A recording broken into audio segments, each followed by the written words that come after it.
All right, So ready to we're gonna roll. straight interview Yeah. meets. That's Yeah. how this is gonna go down. Yeah. All right, So, any trick questions that I no, didn't know? nothing. So, what I sent you on the question yesterday is, Uh-huh. is what's going to be on there. Okay. Nothing tricky, yeah. Sure. Nothing outrageous, yeah. Got it. Okay, cool. So, let's commence with so for the people that don't know me, my name is Samuel, and this is my guest, Chad Armstrong. Armstrong is the owner of Armstrong, Tile&Marble, and you want to tell us a little about yourself, Chad? It depends. What do you want to hear? So, tell us about your early life, growing up here in Carmel Valley. Born and raised in Carmel Valley. Uh-huh. It was amazing, man. Yeah. It's a beautiful little town. Great. Yeah, Great. it's awesome. Yeah. We can kind of do whatever we want. We didn't have to come home until the sun went down. That kind of style, right? Awesome. Running around in a pack of kids and Yeah. skateboards and Yeah. bikes, man. It was Awesome. It was cool. I was very fortunate. Cool. Right Yeah. on. Great. Yeah. What 3 things would most people be surprised to learn about you? Nothing. There's No? nothing that special about me at all. All right. What have been some pinnacle moments of your life? Having children. Yeah, kids. You got 3 of them? Yeah. Right on. Yeah, that was definitely a big one. And start my own business. Yeah. All right. Awesome. Good. Yeah. How do you push through worse times? Go fast. Yeah. Yeah. Go fast. All gas, no brakes, huh? That's it. Yeah. Man. You got to. Awesome. Anything that slows you down, you just got to get out of your way. You know? Awesome. Cool. What keeps you up awake at night? So many things I couldn't even begin to tell you the list. I bet. I mean, all the way from like real important life things to things that don't matter and probably never will. All right. Cool. Yeah. All right. What are some of your success habits? Going fast. Yeah. Go fast. Yes. All right. One step at a time. Put the blinders on and just go for it. You know, awesome. once you set your mind to something, you know, Cool. don't let anything get in the way. Cool. What was the last good book you read? To be honest, Samuel, I don't think I've ever finished a book. Really? Oh wow. And then what inspired you to be in the construction industry? My father. Yeah, your dad. Yeah. He was a carpenter by trade. Yeah. He's retired now, but yeah, man, he made it. I mean, those usually construction guys are tough. Yeah, I right? bet, yeah. You know, yeah. always in pretty good shape, Yeah. and he raised all 4 of us by himself. So Cool. I wanted to follow in his footsteps. Right on. That's good to know. Yeah. Yeah. And then, what's your thoughts on wasted potential? I mean, there's potential wasted every day. Right, you know? exactly. I do it to myself all the time. Yeah. You know, probably every hour there's Yeah. some opportunity or something that I missed or something I could have jumped on. So I wouldn't so much focus on wasted potential, but more how you could be better, I guess. Yeah. You know? Awesome. Cool. Yeah. How would you distinguish talent versus hard work? Time versus hard work? Talent. Yeah. Talent, hard work. Yeah. Well, I mean, some people are just gifted, right? Yeah. Some people just have it. Right. And other people don't. Yeah. And it's not their downfall, not their fault, I should say. Yeah. But as long as you put your boots on every morning and you're there on time, nobody can take that from you. You're there trying and you're giving it all you got. Yeah. You know, and if you're not as good as somebody else, that's just the way of the world. Yeah. You know, it's not your fault at all. But Definitely. yeah, again, as long as you're there, you wake up, put your boots on, and you're ready to go. You're trying your hardest. Awesome. And that's all anybody can ask. Right? Yeah, definitely. What advice would you give a younger Chad with the knowledge that you now have? Advice would I give who? Yeah, what advice would you give your younger self, you Chad? Work harder. Yeah, work harder. Yeah, it's all to I mean, you can never work hard enough, right? Yeah. Right. Yeah, I wish I learned a lot of things in business that I didn't have to learn the hard way. But I mean, I think that's a part of it. Right? Yeah. Like definitely. People always say, you learn a lot more from your failures than you do your These successes. That's right. And it's super true. Yeah. It's very true. Right. So it's, yeah. What was the most formative experience you have been through? Say that again, I'm sorry. What was the most formative experience you have been through? That's a good question. I couldn't pick one. No? No. Do you want too many to count? Yeah. I couldn't put with my finger on one. I don't want to take one away from the other. Yeah, true. How do you maintain a work-life balance while pursuing your goals?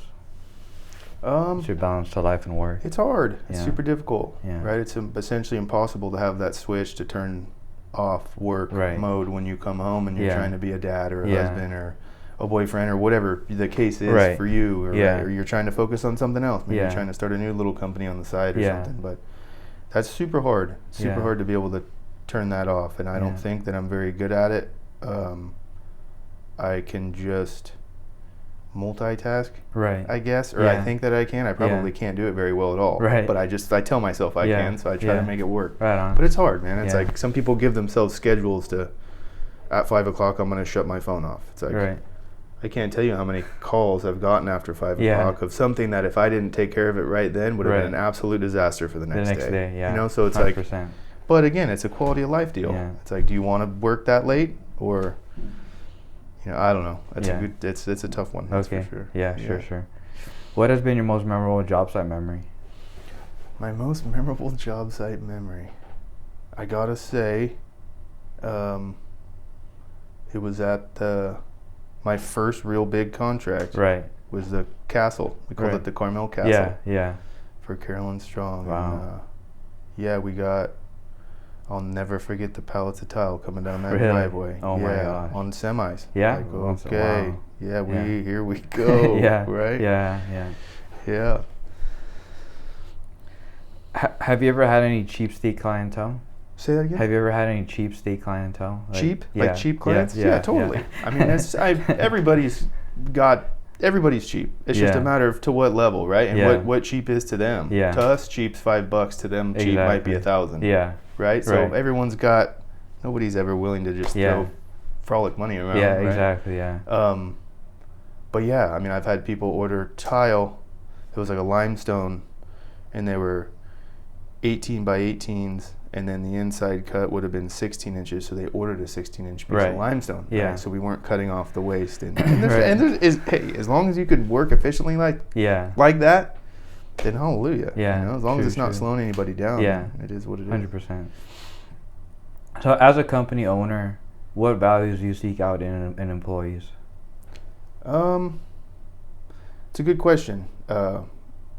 There's no two employees that are the same, right? You're right.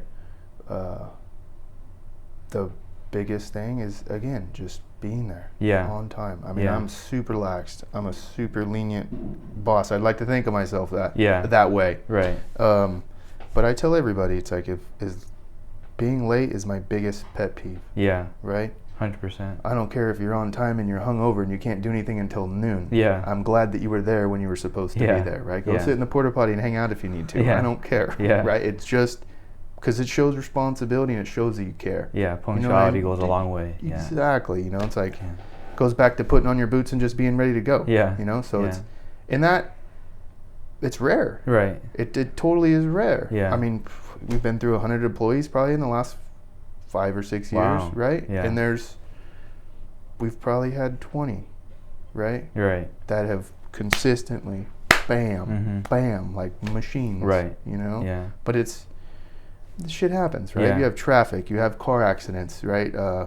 Things happen with your family, your kids are sick or what have you. But these guys, and I have been in that position before, you still make it. Yeah. You know what I mean? 100%. Like sleeping through your alarm is not an excuse anymore when you're 25 years old. Definitely not. No, for a fact. Yeah. You know? Yeah. What would your occupation have been had you followed your childhood dreams? A California fish and game warden. Yeah. Right on. Yeah. I remember you talking about that earlier. Yeah. Now, what would you say would differentiate you from all other tile contractors? All of the other tile contractors? What differentiates you? I'm young. Yeah. No, I mean it's not a whole lot of young bucks. I still have the. I'm still a potential yes man. Yeah. Right. Definitely. You see these older contractors, and I see where they're coming from now. Yeah. Right. It's like you walk into a job, and I've heard these guys like, "Hey, can we do this?" And they're like, "No." We're not doing that. Yeah. I'm like, shit. How do you just tell them no? Yeah. Like, how are you even still in business? I'm the first guy to be like, yeah, we'll do that. We'll do whatever you want. You want to tile the ceiling? We'll tile that. Right. So, and it's because they've been through it. Yeah. Right? And I haven't. Mm-hmm. I have gone through a lot of situations now to where I'm like, oh, we're not doing that. Right. Not to say it's not done the way that it should be done. We always do things properly in the way that it should be done, but it was just a pain in the ass to get there, right? And it's not worth my time or the client's money to do something like that, to have the same look as if you were just to do it some different way. Yeah, right? 100%. So I don't know, man. That's it, I suppose. I don't see me being so much different than any other tile guy. Awesome, cool. Over the years, what have been some things you've seen change within the industry, the tile industry that you work in? Tile guys have become prima donnas. Yeah. Fucking more than I've ever seen, right? And it's not getting any better. And I don't know if it's happening in other trades, right? I know electricians have always had that stigma, right? They come, they make a mess on the floor, they don't got to clean anything up, Yeah. And they were the only guys that could do that. Right. And, but I don't know, man. I mean, that's what I see change as far as that, like that stigma of, I mean, tile's important, right? The homeowners on the job, that's the first question they're asking. It's like, the framers out of here, get the sheetrockers out of here. Like, where are the tile guys? Yeah. My wife wants to see how the tile's going to lay on the shower, right? Yeah. So I think it took a while for that to become what it is, but I mean, shit, now we're putting in tile that costs $100 a square foot. Yeah, it's crazy, outrageous. Stuff that's handmade. Yeah, it's incredible. Yeah. But there's a lot of new materials and stuff that's coming out every day. It's hard to keep up with all that stuff. Right. But you have to. Yeah. You have to keep up with it. Yeah. Otherwise, you're just goes back to these old timers. Exactly. And they're just like, no, we've been doing it like this for 100 years, and we're going to keep doing it like that. But you got to keep up with the times to an extent to not make yours any less inferior than the other. Right. You know what I mean? Yeah. So 100%. it's like, you got to stick with what you know, I suppose, but you do got to keep up with the times. Yeah.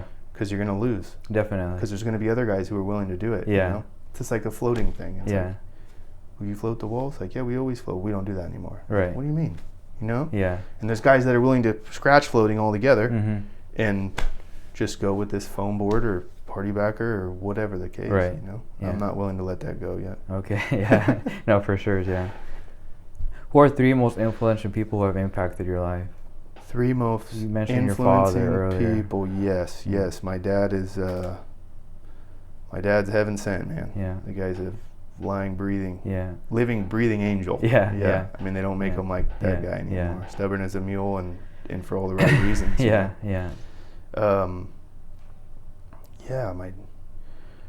My dad. 3 people, huh? My dad, definitely at the top of my list.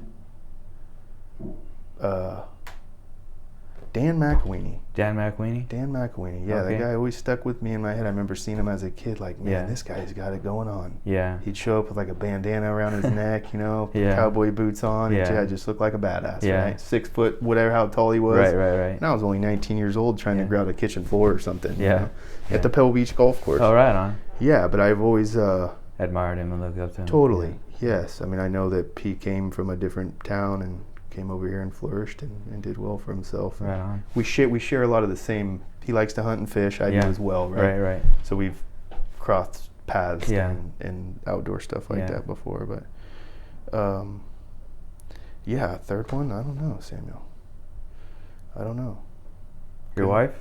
Totally. Yeah. Absolutely. All right. 100%. Yes. I didn't know she was on the table. Right? I mean, anything and everything's on the table in this podcast series, right? Yes. Right. What does the future hold for Armstrong Tile&Marble? I mean, I wish I could tell the future, but I don't. I mean, where I want to see it go, I suppose, is the question. Is I want the employees to take over more of a management position. Right.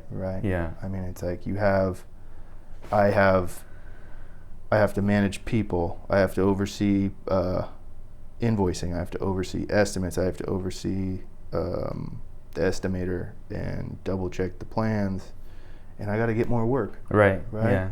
And I got to make sure the checks are coming in, that the bills are paid. Yeah. Right. 100%. So the list of those things, which is easily doable. I shouldn't say easy, but it's doable, especially when you're young and ambitious. Right.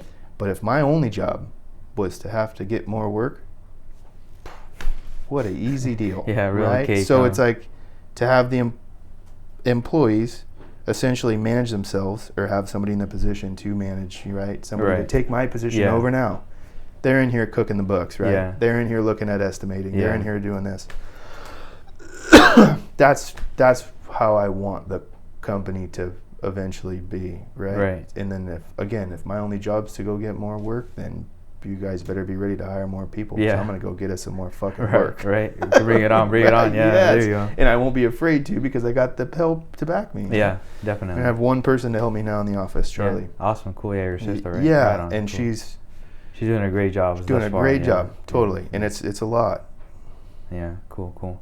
And also, what's your thoughts on the digital currency and the way everything is so rapidly evolving with the new AI technology?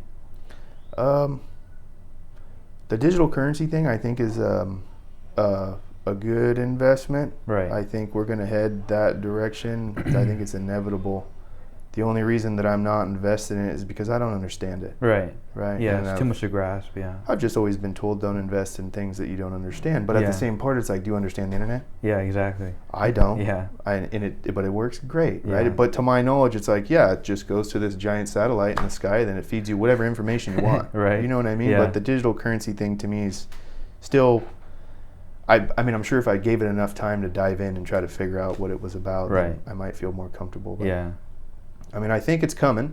Yeah. I think that's going to happen. Right. And then what was the second part of the question? And then how everything is so rapidly evolving with the new AI technology as well. The AI stuff's scary, man. Yeah, is it? I mean, it scares me at times. I mean, it's like, it is. It's spooky. Yeah. You know, it's like when your phone dies or you're somewhere without a service. Yeah. I mean, how vulnerable do you feel? Yeah. You know, you actually got to sit there and look at road signs as you drive down the road. Yeah. Like, who does that anymore? No, You're just no buried one. into Instagram, or you're looking at your maps. You know, the road signs don't even exist. Yeah. You know, but until that happens, right? It's like all of a sudden your phone's died or dead. Or when we were in Florida, the AT&T had this giant blackout. Wow, really? And it was like the most, like, we pulled into a gas station and like, hey, do you guys have a phone? Yeah. Like, no, we don't have a landline phone, but you're like the 30th person that's pulled in this gas station looking for a phone. Bizarre thing. Yeah, and I'm like, are we at war? Yeah. Like, what's going on here, right? Is this like a digital attack, you know? Yeah. But it was amazing to sit in a car and not have a distraction. Right. Or not, I shouldn't call it a distraction, but something to do. Yeah. Right? And then you're actually focused on the road signs. Yeah, right. Like, shit, this one's coming up in 2.5 miles. You know what I mean? You're like watching them go by. Yeah. It was amazing. And then having a conversation with whoever else is in the car. Exactly. Because you're not just buried in. Exactly, right. But it was the AI trips me out about that, is how dependent we are on it, and it can be taken from us. Yeah. With a snap of a finger. Yeah. You know, and then what? You're just like, what is happening? Yeah. You know what I mean? Yeah, 100%.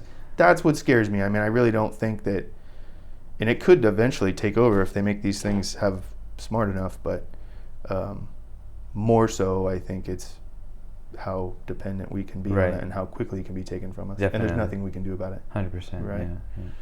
Yeah. Where can people get a hold of your services? All over. I mean, we have a website. There's a Armstrong, Tile&Marble.com or Okay. Awesome. There's an Instagram page. Cool. I mean, it's out there. Pretty enough. far spread on. Yes, I think it wouldn't be super challenging to find a phone number or something. Okay. Cool. Yeah. And then are you actively hiring? Always. Awesome. Cool. Well, you know, if you need a job, I mean, it's how it works. Yeah, totally. Yeah. It's hard to find good people. Yeah, and definitely. The investment's always there to try someone on. Yeah. Right. 100%. Whether they're going to stay forever or not, or if they just want to kind of see, like, hey, I want to try this tile thing out, see how it goes. Yeah. And so on and so forth. Yeah. Cool. Yeah. So you started working tile as soon as you turned 20 or 22. How old were you? Yeah, I was 18, and I was, even before, like, on the summertime, I'd go work for my cousin. Right. And she did a heavy machinery business, right? Yeah. And I'd be digging in the trenches for him and so on and so forth. But I wanted to be a carpenter by trade because my dad was. Right. And I did a house in Carmel, with Kettle Construction, and I was just a laborer. I was picking up trash around the job, and I was on that job for a year. And towards the end of that job, I got a skill saw I bought from a garage sale. Right. I got cool. tool bags. I had had some cool, like, hammers. It's like a big thing, right? You want to get the Vaughn or whatever, the stiletto, right? So towards the end of the job, my job title changed from laborer to apprentice, right? Right. And that job ended, and Dave was like, "Hey man, if there's other work out there, grab it, because we got like a month before we fire something else up." Yeah, like, right. Okay, cool. Yeah. And my buddy was working right down the street, Joseph. Right. Yeah, and I went down there like, "Hey man, like, I want to do tile. Yeah. Or I want to come back," because I had worked for him in the summertime, on and off kind of thing, right? As a young juvenile delinquent, right? Showing up drunk and the whole deal, you know. Yeah. And he's like, "Are you sure?" I'm like, "Yeah," but I told him too. I said, "If I come back, I'm not leaving. Yeah. I'm never gonna go anywhere." 100%. Well, okay, right? He didn't believe me, but it's a lot to promise somebody, right? Right. So yeah, that was it. I think I was 19. I was almost 20. Right. And I already had an idea, right? How to use a diamond saw a little bit, how to mix thin set, right? So I was more valuable than just a straight green guy out the chute, right? Which he taught me everything I know before, right? So, yes, totally. Definitely. So I knew how he wanted things. I guess put it that way. Yeah. Yeah, no, I stayed with him for 6 years. Wow. Yeah. And then it was just me and him. Yeah. You know, it was just me and him. Strictly I was his helper and little apprentice setter. He'd teach me everything he knew, and then I got my own helper, Peter, and I trained him for about 2 years, and then I got my license and went off, and now Peter's his main guy. Oh, right on. Yeah. Cool. Yeah, so Peter stayed, right? It made me feel better, and he knew it too, right? If I left, wasn't just leaving him stranded, right? Like, give me a kid to train. Yeah. The way that you like to see things, and then when I go, you're not like, "Oh shit," you know? Yeah, 100%. Yeah. So I don't know, and it's been. I mean, I'm 33 now. Yeah, so it's been almost 13 years. Wow. 13 years in the tile situation, right? Like I probably was like a true setter for 7 years, 8 years, you know. Yeah. So yeah, it's been a while, Oh, and it was not dumb luck, but kind of, right? It was just I wanted to pick a trade, and I did all these other like little things here and there on the side, and tile was one. Yeah. Tile was one that you never cover up. Yeah, true. All this carpentry work and electrical and all this plumbing stuff it's incredible what these guys can do, but it all gets hidden. Yeah. Right? Ours is there. Yeah, forever. Yeah. Right? And there's a lot of cool stuff we do that goes behind the scenes as well. Yeah. Like floating. I mean, that's an art in itself, right? But yeah, it just gets covered, and our stuff doesn't. Right. Yeah, 100%. Pretty cool. Yeah, right on. Cool.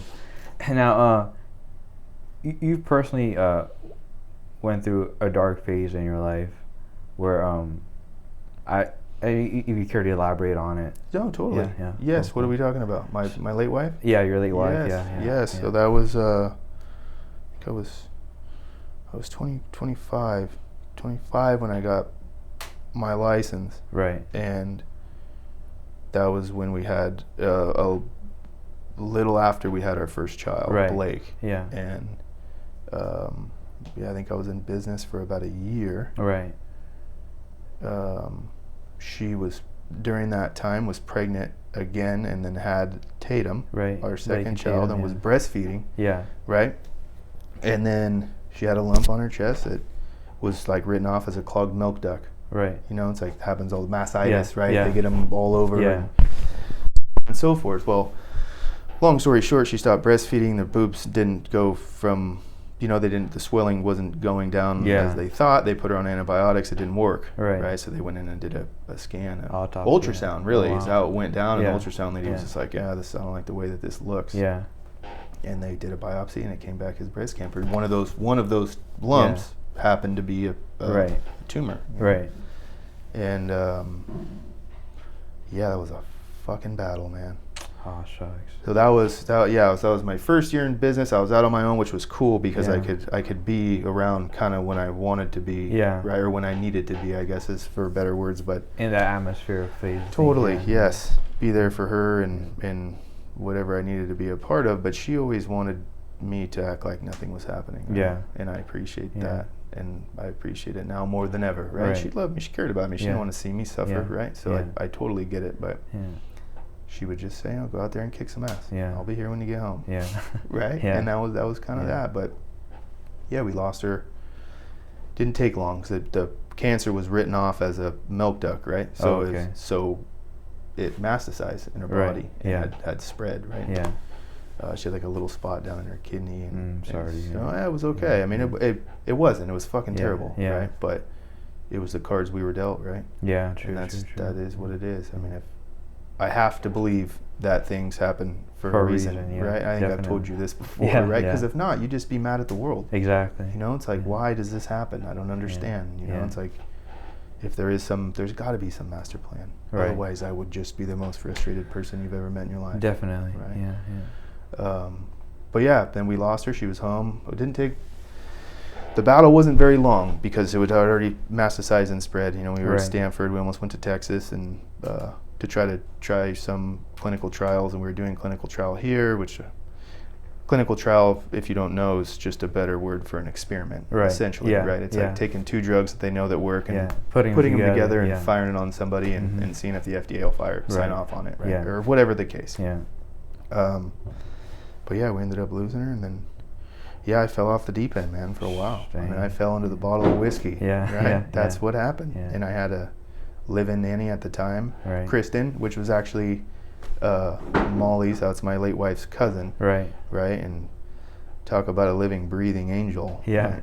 Definitely. She was one, right? And she stuck it out with me and helped me and lived in my house. Yeah. You know, lived downstairs. And COVID was going on during that time. I mean, it was just fucking crazy. She had like set up her own little school downstairs for the girls to go to school. With the kids and stuff. Wow.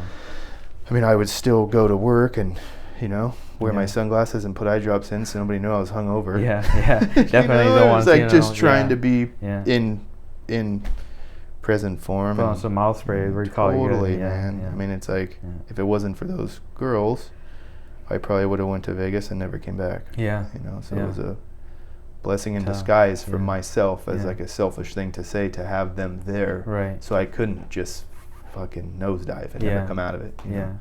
It's like I had to pull it together, you know. And it just happened one day. It was like, got out of hand one night drinking and just like, okay, I can't do this anymore. Yeah. Like this is too much. Takes its toll on you. And I stopped. Yeah. And I did like a 30-day stint, right? It was like a 30-day at no booze, right? Right. I had to start running, and I just got hooked on exercising for a long time. Yeah. It was a couple of years. I really got hooked on running and lifting weights. And it's a good external factor. Yeah, totally. Trying to make myself look better. And I had a problem with alcohol then, but I never had like went to classes or anything like that. Like I mean, now in my life, fast forward through all that stuff, I have a new wife now. Right. Yeah. I have a new son. Yeah. Awesome. And she's unbelievable, man. Doug, another heaven-sent living, breathing angel, right? For whatever reason, I have a lot of those in my life. Definitely, yeah. And I don't know who to thank for it, but again, it's some kind of plan. The man upstairs, right? Totally. Yeah. It's incredible, and so that's where I'm to go through all that dark time. Tatum was 2 and Blake was 4, you know, and they had to watch their mother wither away, and I think that they were, in my opinion, that they were young enough to where that situation isn't going to scar their soul for life. Yeah, right? Definitely. They were young enough to where it'll still be in their heart, but the trauma, I don't think will follow them, you know. But yeah, I mean, life's a fucking trip, man. Yeah, it's a ride. You never know what you're gonna get. It's a roller coaster of emotions, Never know what you're gonna get, right? And like I said, just go fast. Yeah. Put your head down, put your boots on, and put one foot in front of the other. Yeah, I hear you, Chad. That's all you can do. Yeah. So, knowing that now, what's your relationship with the man upstairs? That's a good question. You know, I gave up on him a long time ago, right? During that whole deal, like, you want to go to church? Like, fuck that guy. Yeah. You know, he didn't do nothing for me. Yeah. You know, if anything, he just made my life a living hell. Yeah. You know, he's making me live it. Yeah. I have to raise these 2 daughters and tell them that their fucking mom was taken from cancer for no fucking reason. Yeah. Right? You can blame it on the doctor. Right. The doctor didn't catch it. Yeah. Right? It's like, hey, she brought it to your attention. Look at this. And he's just like, oh, I'm not worried about it. It's clogged milk duct. Get out of here. Wow. Go nurse your children. Yeah. Right? And then have another kid, right? So it was like that lump had never gone because she was pregnant again and her boobs swelled back up to, you know, it's just I mean, it's worst timing ever, right? So it was like, who do you blame for that? Yeah. Right? And sure, you can go after the doctor. I mean, the doctor felt so bad that he paid for all of her medical bills. Wow. Yeah. Really? That was through his clinic. Yeah. Right? Definitely. Anything that was owed that for like room visits or whatever. Yeah, doctor visits. Yeah. Wrote me a letter and covered all of it. Yeah, it's pretty cool. Good for him. Yeah. Just to clear his conscience, I'm sure, right? Not that it's his fault. I mean, that's why they call it a practice. I don't know what the fuck they're doing. Yeah. Sometimes. Yeah. You know, but they don't know. Everybody's body's different. Yeah. You know. Yeah. Takes medicine different. But yeah. Sorry to go off on that rant, but No, it's fine. I believe there's someone there, man.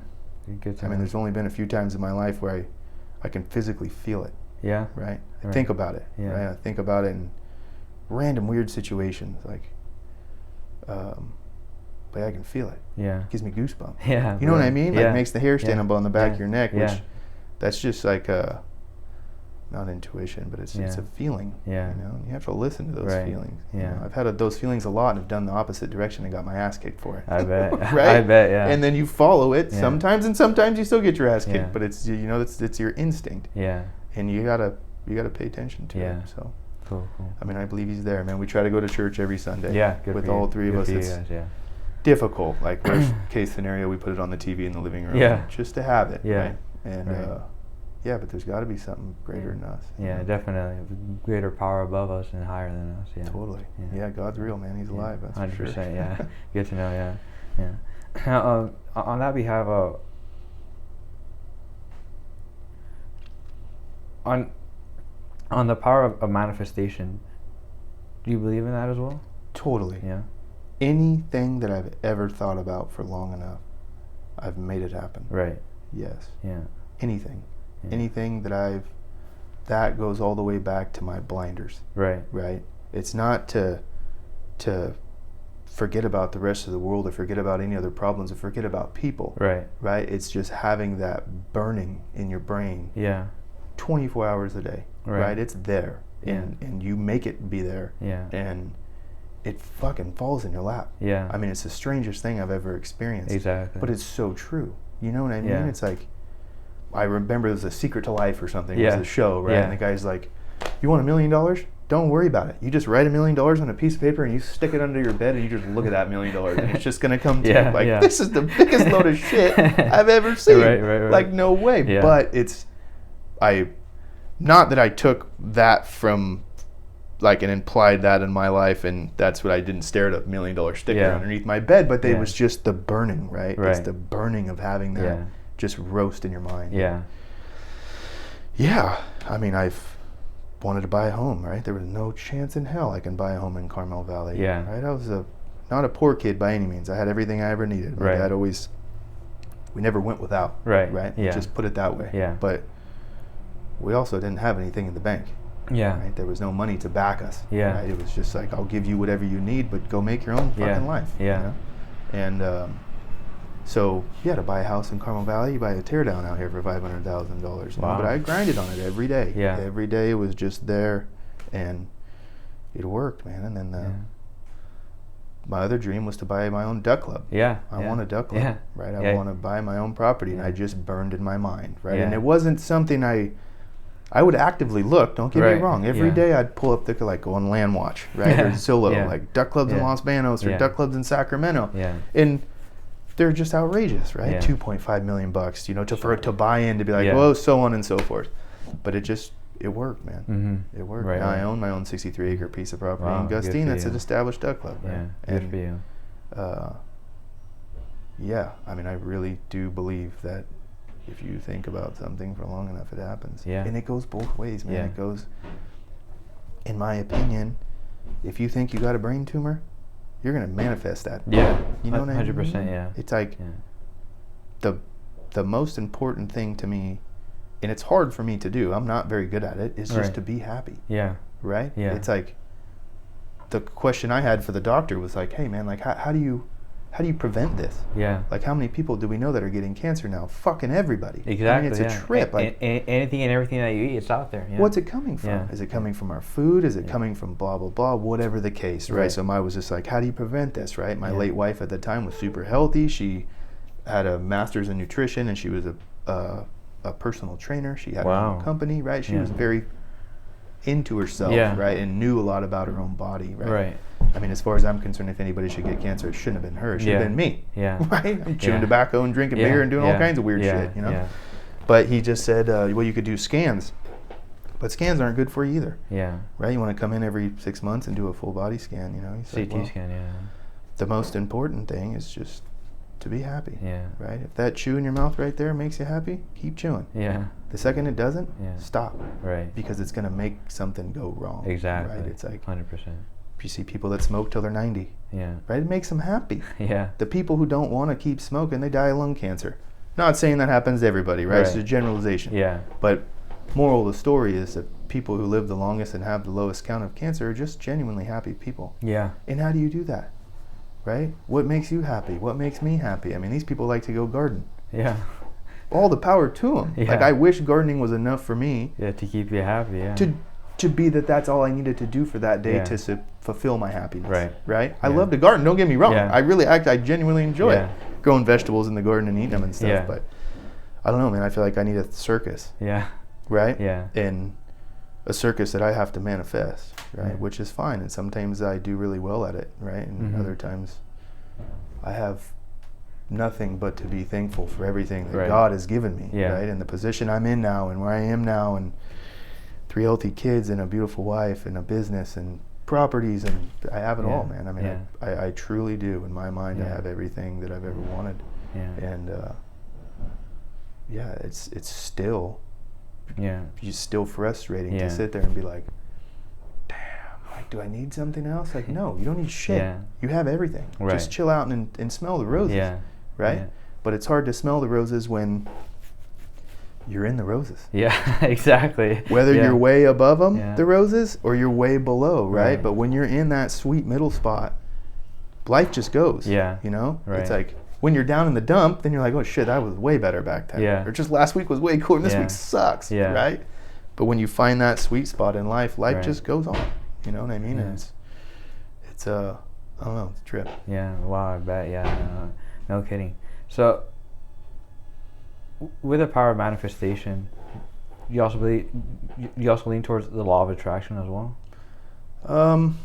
Refresh me on the law of attraction, would you, please? So, law of attraction is basically kind of tuning into the same thing as the manifestation, but just asking for more abundance of things than what you already have.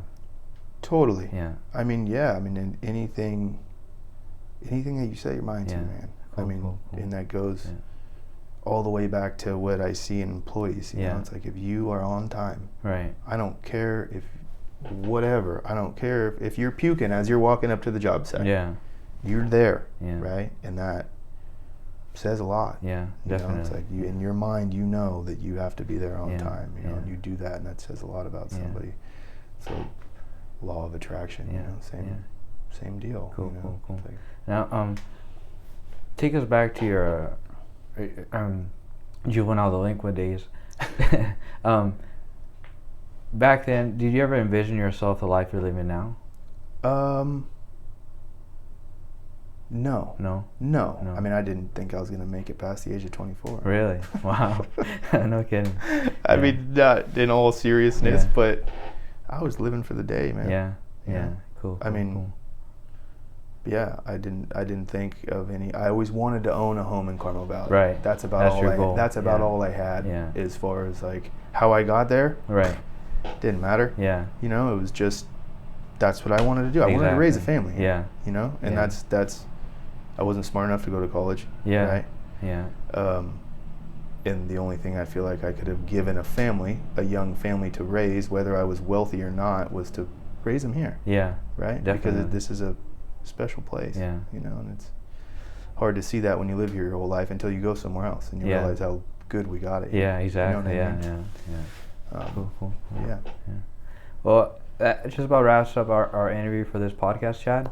I appreciate your time today. Thank you very much, Chad. Yeah. And thank you. Yeah, no problem, man. Yeah. Like I said, I mean, you have been really helpful towards me in my own personal life, and I mean, you know, I admire you, you know, because you're a person that I look up to, and regardless of whatever situation I'm in, I always picture myself, well, how would I do this in this situation? And then I always reflect on your advice, you know. Totally, man. Yeah. I'm here for you, brother. Yeah, you're a thanks, good Chad. dude, man. I've told you that since the first day I met you, man. Right on, Chad. And I'm willing to help anybody as long as they're willing to accept the help. 100%. Right. Cool. Well, this wraps up our interview, folks. Thank you for tuning in. Have a good rest of your day. Thank you.